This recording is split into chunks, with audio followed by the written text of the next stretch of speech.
Why we haven't seen crypto capitulate, Bitcoin at $10,000 or $750 Ethereum yet. Welcome back to the O Show, everything crypto and NFTs every day. I'm your host, WendyO. Make sure to like, comment, subscribe, and help push this out into the metaverse. There's something that most traders do not pay attention to in crypto, and it's Bitcoin mining economics. Why is this important though? Well, Bitcoin mining economics directly relate to Bitcoin price.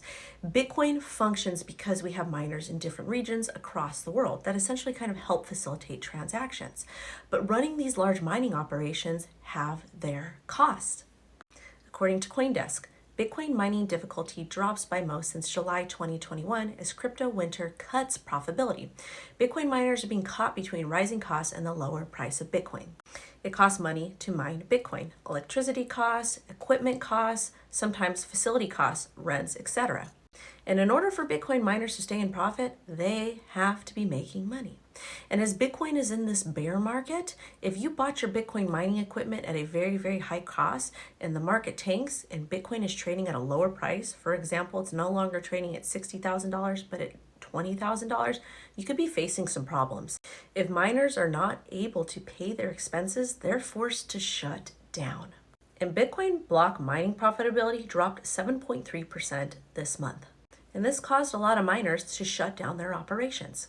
And Bitcoin profitability has also shut down 20% just this month. That's a lot. Could you imagine taking a 20% pay cut? How would you pay your bills?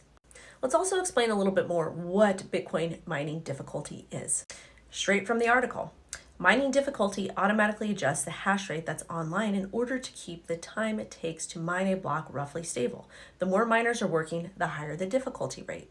Thus, miners are starting to capitulate and the difficulty rate is dropped. Currently, Bitcoin halving is going to take place in 1 year, 151 days. This is a rolling date and it can move based on miners' activity. In November of 2018, when Bitcoin dropped from $6,800 to $3,200, that indicated miner capitulation. And a lot of miners had to shut off their rigs and operations because they were no longer mining in profit. Now, a big difference between now and 2018 is Bitcoin collateralized loans. Many Bitcoin miners had to take loans out to pay for their operations because it's a great way to pay less taxes. But the caveat there is a liquidation price or a margin call. Margin call requires you to add more capital, and a liquidation price is when your position gets liquidated. We haven't seen that yet in this current cycle. This is part of the reason why I believe that we do have the potential to see an 85% pullback with Bitcoin at around $10,000. And best believe altcoins will follow. So be very, very careful in your positions.